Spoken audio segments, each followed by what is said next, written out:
2009 की परचेजिंग है और 2009 में ट्रैक्टर खरीद लिया जाता है। इसके बाद 2016 तक ये कुछ भी नहीं करता, कहीं कोई कंप्लेन नहीं करता, कहीं कोई एप्लीकेशन नहीं देता, ना किसी पुलिस थाने में ना कहीं।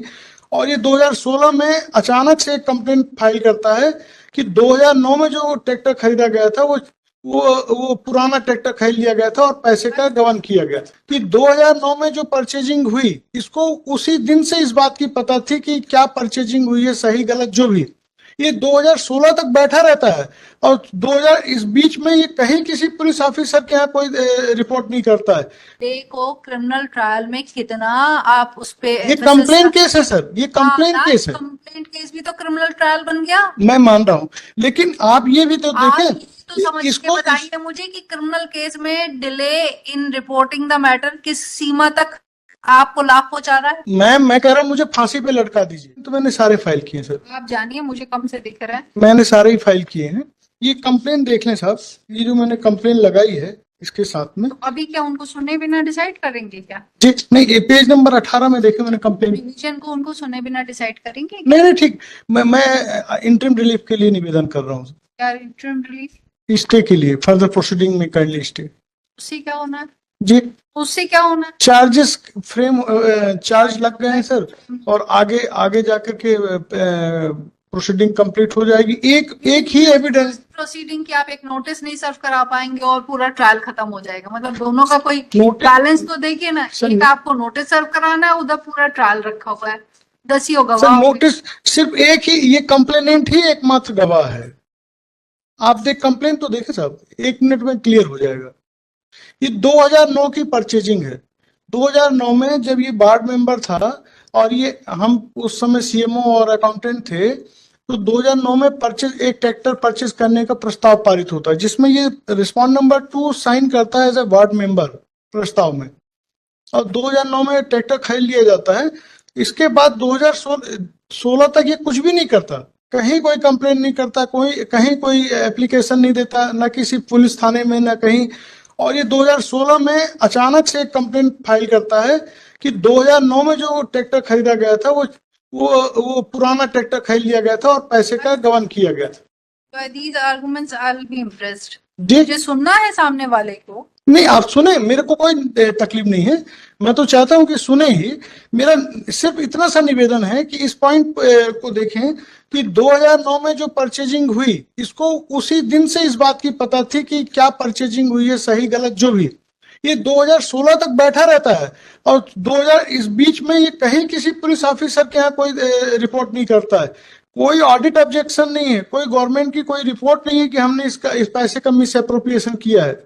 और ये 2016 में अचानक कंप्लेन। आप ये कहना चाहते हैं कि आपके अपराध को किसी ने समय से उसका जिक्र नहीं आया, खुलासा नहीं हुआ, तो सर खुलासा डिले को क्रिमिनल ट्रायल में कितना आप उस पे। ये कंप्लेन केस है सर, ये कंप्लेन केस है। कंप्लेंट केस भी तो क्रिमिनल ट्रायल बन गया। मैं मान रहा हूँ, लेकिन आप ये भी तो देखें, तो समझ के बताइए मुझे कि क्रिमिनल केस में delay in reporting the matter किस सीमा तक आपको लाभ पहुंचा रहा है और किस सीमा तक मतलब वेट किया जा सकता है। आप 2009 की परचेजिंग को सोचें, 2016 में कंप्लेन, कोई डिले, कोई एफआईआर नहीं है इसमें, कोई डिले का कंसेप्ट ही नहीं है इन ऑफेंसेस में, खासतौर से जहां करप्शन। आई क्वाइट सी मैं मान रहा, लेकिन आप सब ये तो देखें कि इसको 2009 में ही पता था कि हमने जो भी खरीदा है गलत खरीदा है। मैंने उसे और पहले से पता था, लेकिन और ये परचेजिंग, आपकी गिल्ट इससे कम हो जाएगी क्या?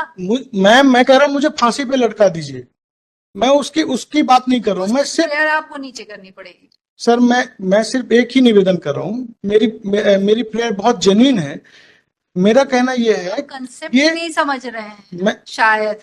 मेरे हिसाब से आप इस पे नहीं जा रहे कि मेरा एक्ट क्या है, आप इस बात पे बात नहीं कर रहे कि सर मेरा कोई रोल उसमें था भी कि नहीं मेरा था। आप केवल ये कह रहे हैं कि उसको 2009 से पता था, उसने 2016 में सर कंप्लेंट की। उसे 2009 में पता हो चाहे उसे 2001 में पता हो, अगर आपके द्वारा अपराध कार्य किया गया है, वो भी इस तरीके का कॉग्निजेबल और पनिशेबल जो LI तक आ रही है वहां पे, जी। आप उसके लिए जब इसी में दिया हुआ है, कोड में ही दिया हुआ है कि इसके लिए कोई पीरियड ऑफ लिमिटेशन तो है नहीं। मैं मान पता चले कि अपराध हुआ, जैसे किसी ने जैसे ही पता चलेगा, जैसे माय लॉर्ड राइटली किसी ने क्रिमिनल लॉ को मोशन में लेकर के आए, वैसे ही वो काम शुरू कर। मेरा निवेदन, आपने स्वयं ही कहा। अच्छा, मैंने कहा मैं कानून नहीं लिख रही हूँ। माय लॉर्ड, आप मतलब जिस दिन उसको पता चलेगा, फिर उसके बाद जो भी पीरियड, मैं आपको नहीं समझा सकती, मेरे लिए असंभव है। ये वो नहीं है कि हाँ सर, मेरा निवेदन तो सुने कि 2009 में हम काम कर रहे थे, उसी दौरान इसको एफआईआर करनी थी, उस दौरान ये वहाँ सदस्य था, पार्षद था। जाके आपको क्वेश्चन करवा लेनी चाहिए थी कि वो क्वेश्चन कराने ही तो आए, हम क्वेश्चन कराने ही तो आए हैं आपके पास। प्रोविजन की वजह नहीं, ये तो नीचे ही आप ले आते कि भाई डिले के आधार पे एफआईआर कंप्लेंट। सर, हमने फाइल किया, उन्होंने नहीं माना, इसलिए हम आप माननीय न्यायालय के समक्ष हैं। तो हम तो सुनेंगे तब जाने तक के लिए हमको स्टे कर दें, रिकॉर्ड कर लें। असंभव है। इसमें जो यही तो नहीं समझा पा रही पढ़ने, इसीलिए प्रोविजन पढ़ करके बताना चाहती हूँ कि डिले का क्या रीजन क्या हो सकता है। मैं पढ़ देता हूँ, आप देखिए, डिले का कोई रीजन ही नहीं है इसमें।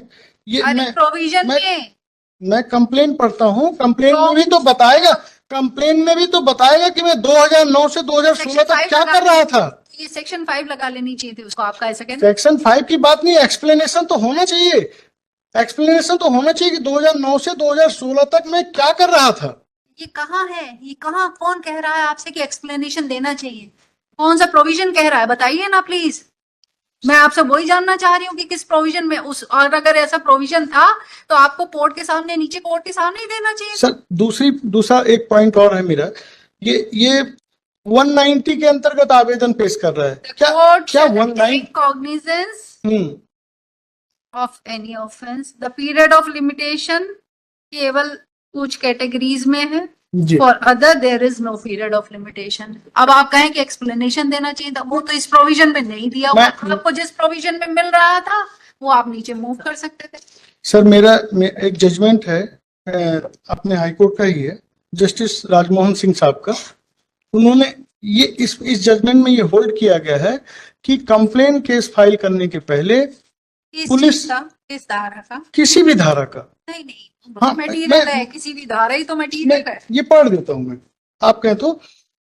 इसमें मैंडेटरी प्रोविजन है 154(3) और 156(3) का। इनको पुलिस अथॉरिटी के सामने एफआईआर करनी होगी, थाने में करनी होगी। नहीं कॉग्निजेंस लिया जाता तो एसपी के पास जाएंगे, और एसपी के पास नहीं जाते हैं तो फिर then they file the complain, otherwise complain not maintainable. ये जजमेंट है। सेक्शन 200 को हटाना पड़ेगा। नहीं, 200 आप देखें ना, various judgement of this high court and supreme court से आपको सबसे पहले पुलिस के पास ही जाना पड़ेगा। पैरा पढ़ रहे, मैं भी वही पैरा 4 आल्सो।